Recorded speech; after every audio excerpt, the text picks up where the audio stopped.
Ce cours est un des cours fondamentaux de première année. Vous aurez encore un cours obligatoire d'histoire en deuxième année. Et plus généralement, je crois que l'histoire reste au cœur de la façon dont on approche le monde à Sciences Po.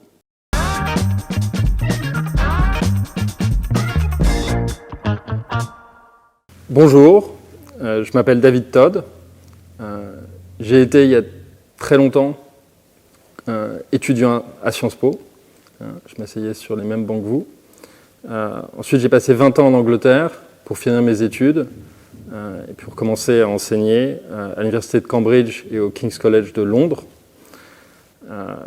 Ensuite, j'ai rejoint le Centre d'Histoire de Sciences Po en 2021 et ça va être cette année, donc le premier semestre de l'année 2024-2025, ça va être la 4e année que j'enseigne le cours d'histoire du 19e siècle. Alors pourquoi faire un cours d'histoire du 19e siècle au premier semestre de la première année de Sciences Po? Je vais vous faire une réponse d'historien en remontant aux origines de Sciences Po, qui à l'époque s'appelait l'École libre des sciences politiques, et qui a été fondée donc au lendemain de la guerre franco-allemande et de la Commune de Paris, donc après 1871, qui avait été fondée pour relever et réconcilier la France. Là, vous pouvez voir à l'écran un document qui était le premier programme de cours de la première année de Sciences Po. C'était un programme qui contenait 10 cours. Alors, vous voyez, ça commence par une esquisse géographique. Et ensuite, il y a 9 autres cours qui sont histoire diplomatique, histoire militaire, histoire des doctrines économiques, histoire des progrès agricoles, industriels et commerciaux, histoire financière, histoire constitutionnelle, histoire législative, histoire administrative et histoire morale et sociale. Donc les 9/10 des cours, au début, c'était de l'histoire. Et pourquoi ? Parce que comprendre le monde tel qu'il a été et tel qu'il est, donc partir de la réalité concrète pour saisir où nous sommes, c'était la philosophie de Sciences Po à l'origine, donc plutôt que de penser le monde comme il devrait être de manière abstraite. Ensuite, Sciences Po est une institution pragmatique et ils se sont rendus compte qu'il fallait introduire d'autres cours, moins enthousiasmants mais utiles pour se lancer dans le monde professionnel, comme l'économie ou le droit, pour ne pas les nommer. Ce cours est un des cours fondamentaux de première année. Vous aurez encore un cours obligatoire d'histoire en deuxième année. Et plus généralement, je crois que l'histoire reste au cœur de la façon dont on approche le monde à Sciences Po.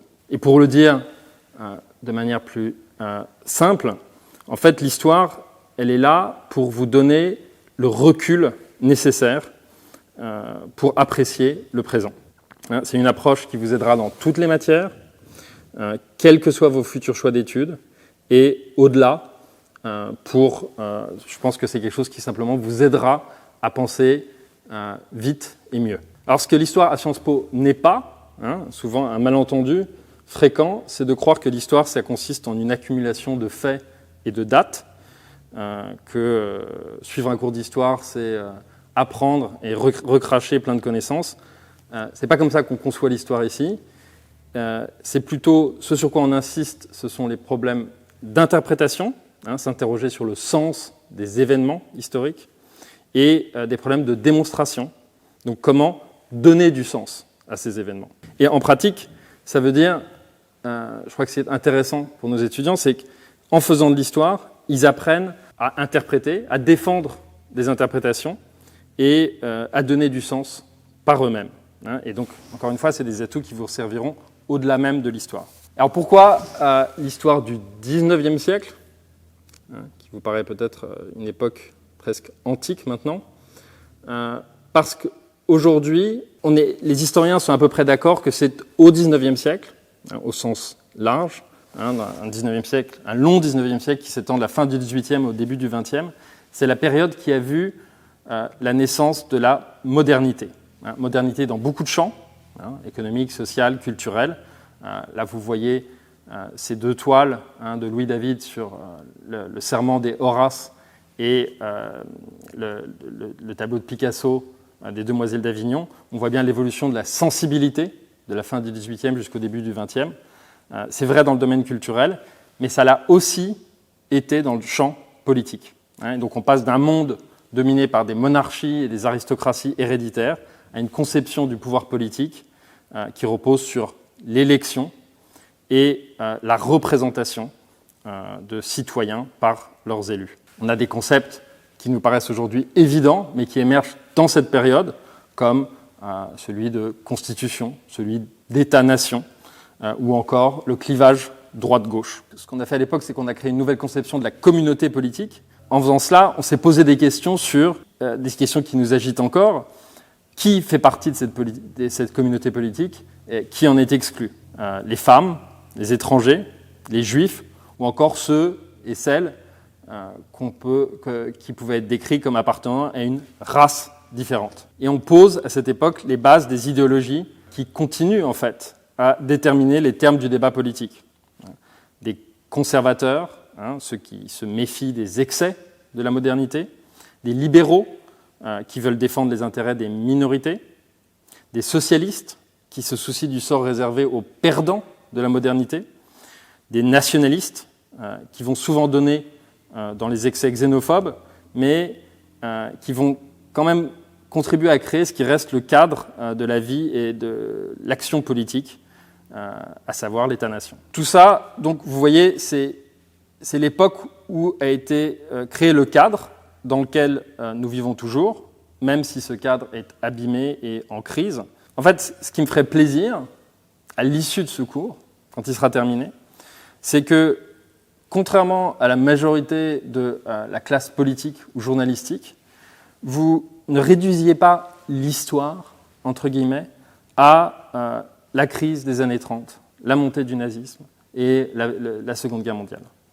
Tout ça, c'est des événements très importants, mais eux-mêmes, en fait, j'espère que vous les comprendrez mieux en comprenant comment ils sont eux-mêmes le produit du XIXe siècle qui les a précédés. Le cadre géographique du cours, et en quelque sorte ce qui va nous servir de fil conducteur, c'est l'Europe, parce qu'on ne peut pas tout couvrir, et que c'est le cours sur le campus de Paris, et dans les autres campus, il couvre d'autres zones géographiques. Vous le voyez sur ces cartes, c'est une Europe qui elle-même change énormément au cours de cette période, en termes de frontières politiques. Vous voyez sur cette autre carte, ce n'est pas une Europe isolée, c'est une Europe dans le monde, parce qu'on prête dans ce cours beaucoup d'attention aux interactions entre l'Europe et les mondes coloniaux, les mondes coloniaux américains au début de la période, les mondes asiatiques et africains à la fin de la période. Et on s'intéresse beaucoup aux effets retour à la façon dont aussi le monde a façonné l'Europe. Par exemple, on regarde les effets de la grande révolution haïtienne, qui a été la première à abolir l'esclavage au tout début du XIXe siècle, ou encore à la modernisation du Japon, qui nous aide à remettre en cause une certaine forme d'exceptionnalisme européen. Alors, il y a beaucoup à voir.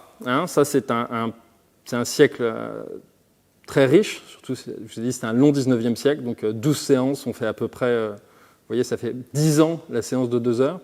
Mais on peut, pour essayer de vous le présenter de manière plus simple, on peut considérer qu'on va voir dans le cours l'avènement de la modernité politique en 4 temps.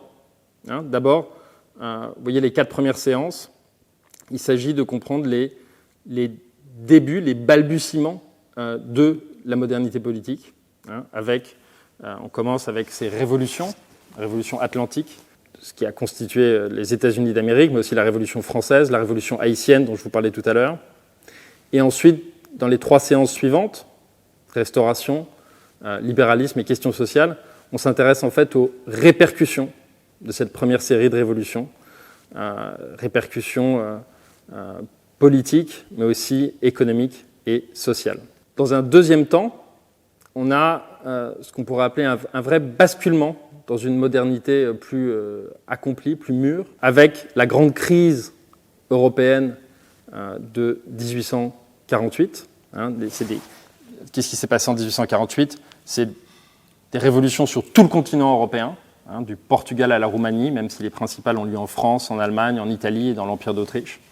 Et c'est un moment important, c'est un moment où on passe, si vous voulez, en termes de vie et de sensibilité politique, d'une époque romantique, des grands idéaux, à une époque de réalisme politique. C'est un des mots qui apparaît à la période, pendant cette période.